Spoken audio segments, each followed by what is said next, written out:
Bienvenido, congresista Cueto, a Exitosa.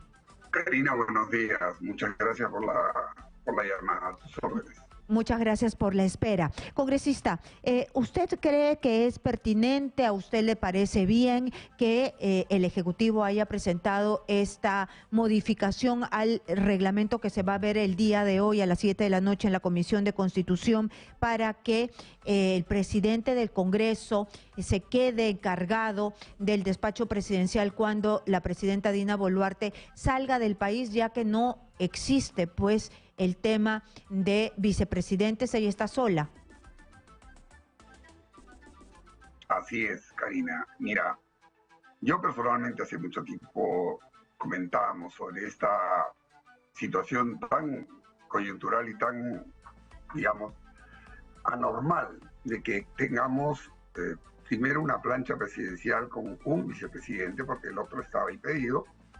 Pero bueno, dados los hechos y llegada la vacancia, el caso de que la vicepresidenta o el vicepresidente que esté en el momento, porque independientemente de los nombres, ¿quién se quedaba a cargo del despacho presidencial?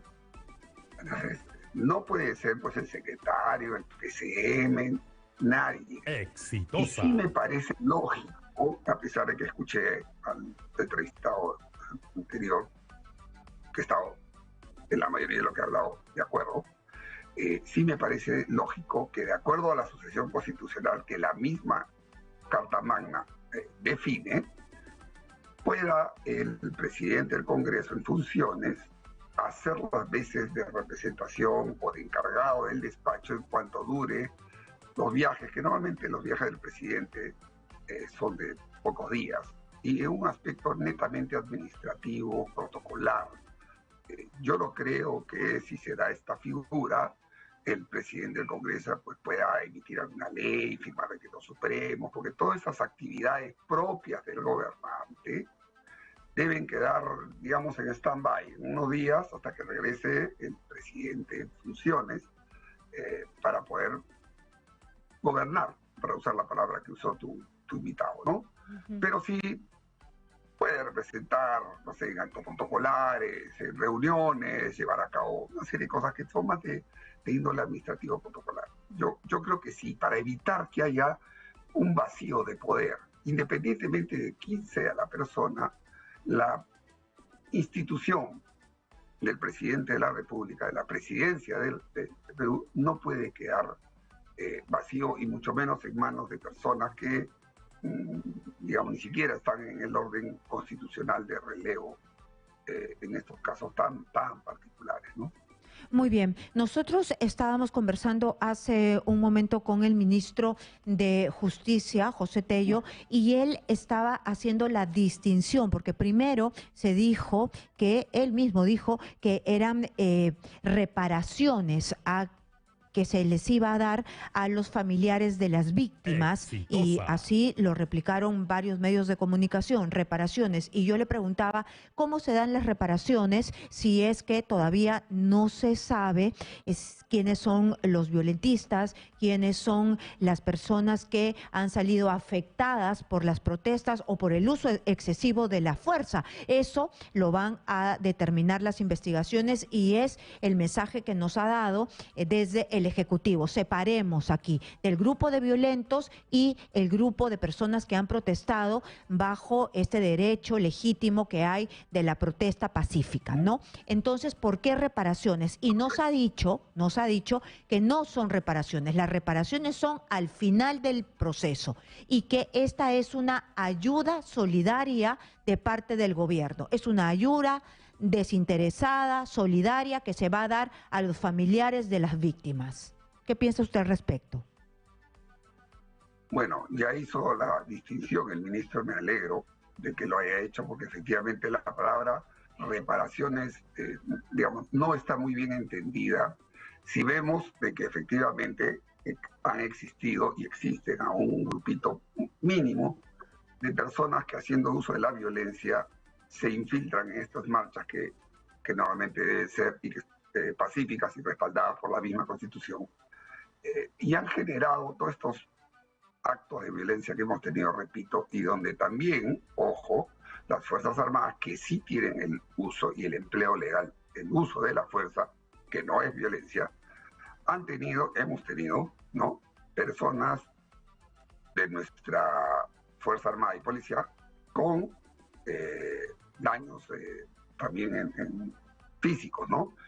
Entonces, si hay este tipo de ayudas, tienen que venir para ambos lados. Exitosa. Eso por un lado. Y una vez que, como bien dice el ministro, se terminen las investigaciones, se determinen quiénes han sido parte del grupo de incitación, de asusadores de violencia, y aquellos que, sin serlo, han sufrido estragos, ¿no?, por estos enfrentamientos. Una vez que se tenga estos resultados, procederá, ¿no?, y está en el ámbito justo de justicia, a algún tipo de reparación por parte del Estado. Pero repito, siempre hay que mirar los dos lados. Claro, usted lo que dice son los dos lados, es decir, las Fuerzas Armadas y Policía y también los fallecidos, correcto, los familiares de los fallecidos por las protestas. Yo le quiero hacer una pregunta, pero yo creo... Karina, y aprovecho tu pregunta, porque siempre que hay este tipo de acciones, donde sale la Fuerza Armada o la Fuerza del Orden en general a respaldar el Estado de Derecho, a devolver el orden, y hay estos enfrentamientos no deseados, pero que tampoco se puede permitir, ¿no?, de que un grupo que asusa a la gente vayan a hacer acciones, y repito la palabra acciones, que son catalogadas de actos terroristas, como tomar aeropuertos, bloquear carreteras, destruir la propiedad privada y la propiedad pública, y con sus acciones han generado también muertos, porque al bloquear y no permitir el ingreso de ambulancias, todo esto genera este tipo de acciones que, te repito, son actos de terrorismo, ¿no?, al tratar de hacer estos bloqueos, estas tomas y todo. Estas organizaciones no gubernamentales, estas ONGs de derechos humanos, salen inmediatamente a denunciar no a estas personas que han generado a lo de los pocos que hay, sino directamente a meterles juicio a los generales, a los encargados, de los responsables de tomar este tipo de dar las órdenes, de salir al frente para proteger el Estado de Derecho. Bueno, entonces que las investigaciones avancen. Yo, por favor, le pido que me espere un ratito porque nos tenemos que ir a una pausa. Yo regreso con usted porque todavía tengo más preguntas. Regresamos después de la pausa con el congresista Cueto. No se muevan, tenemos más información. Congresista, estábamos hablando nosotros precisamente de las reparaciones, de la precisión que había hecho el ministro de Justicia, que no se trataba de una reparación, sino de un apoyo solidario del Estado peruano a los familiares de los fallecidos. Usted me decía que pensaba que también se tenía que dar este apoyo a las víctimas, a los perjudicados, a los lesionados de parte de las Fuerzas Armadas y de la Policía Nacional. Es correcto, Karina, y aprovechaba el tema para mencionarte también de que existen ahora ONG de derechos humanos que están ahora nuevamente empezando a denunciar a los generales, a las personas que están al mando de las patrullas, que han salido a evitar o a retomar el orden interno, que es su función. En estos enfrentamientos no buscados por la fuerza del orden, siempre resultan heridos, han habido muertos. Esas investigaciones tienen que terminar, esperemos que pronto, y no quede en el olvido como muchas que han pasado, pero ya estas organizaciones ya empezaron con procesos de involucrar al personal militar en juicios, y hay juicios que demoran años y les malogran la vida a esta gente, ¿no? No, pero, congresista, cuando hay fallecidos hay que investigar, y hay que investigar a fondo. Sí, pues, pero lo más visible es que, y lo más preocupante, es que solamente se denuncia de una parte. Lo lógico sería esperar que acaben las investigaciones, y si hay responsables, entonces ahí vienen las denuncias. Acá no. Acá simplemente todas estas organizaciones de derechos humanos ya Cusco, y aquí es el jefe militar de Cusco, ya, denúncialo, y empiezan las denuncias. Por Dios, no ha habido todavía ni siquiera, no han avanzado ni siquiera las investigaciones para saber qué cosa realmente ha pasado, ¿no? Pero ya están denunciando. Y te repito, son años de años. Entonces, acá el Estado, el gobierno en este caso, directamente, tiene que proteger, y espero que así sea, ¿no? Y ponerse delante de estas ONGs que maltratan realmente la vida de esta gente. Y porque son Bueno, yo me imagino que años también de años de ustedes y los trata. militares tienen una legítima defensa, ¿no? Ustedes tienen Así acceso es. a abogados y, como usted dice, el Estado tiene que patrocinar esto también. No van a estar en indefensión. Quiero yo también preguntarle Espero sobre, que no. dígame. Espero que no. Muy bien. Entonces, yo le quería preguntar sobre el tema de los prefectos. El primer ministro Otárola ha dicho que se van a ver según la meritocracia, es decir, que van a ver si hay buenos, si hay malos, si funcionan, si no funcionan, pero no los van a eliminar. He escuchado algunas voces desde el Parlamento de que es una figura inservible. ¿Qué cree usted que debería pasar con los prefectos o subprefectos que han sido en realidad retirados muchísimos porque servían como un aparato político para Pedro Castillo? Así es, Karina. Esto viene de la época del gobierno militar, tenía un objetivo propio del gobierno militar de esa época y se ha ido manteniendo durante todos los gobiernos. Y realmente yo ahí me sumo a las críticas que existen de gente que está y que ha trabajado directamente en el ámbito, sobre todo del Ministerio del Interior. He escuchado a varios exministros referirse al poco empleo o al, digamos, empleo inútil, no útil para el, para el propio Estado.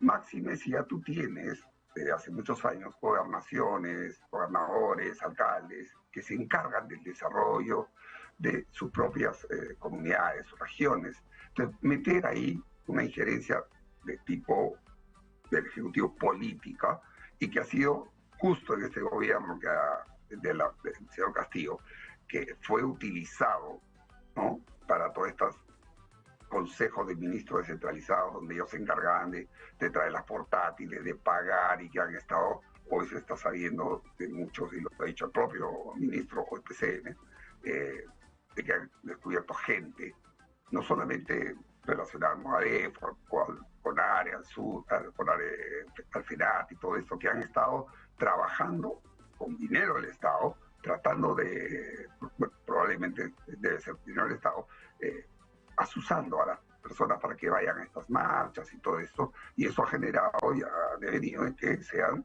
todos suspendidos. Yo sí creo, Karina, que no tiene ningún sentido. Yo soy de los que cree también y estoy apoyando el proyecto que ya está con dictamen para desaparecer a las prefecturas y subprefecturas, visto de que ya hoy existen los gobernadores que tienen a su cargo la responsabilidad y la gerencia de todos los puestos para el ámbito de salud, desarrollo, en fin, lo que hace la gobernación. De No tiene acuerdo, sentido de que estén. acuerdo. Yo quería cerrar esta entrevista, por favor, congresista, pidiéndole un resumen de sus, ya que estamos casi para cerrar este año, ¿qué es lo que usted ha hecho? ¿Cuáles son sus proyectos más importantes o qué es lo que le puede exhibir a la nación como parte de su productividad? Dos, tres proyectos, los más importantes o el que usted piensa que es su bandera. Mira, como tú sabes, yo vengo de procedencia militar de la Marina. Hemos estado trabajando en este año proyectos relacionados al ámbito de defensa, ¿no?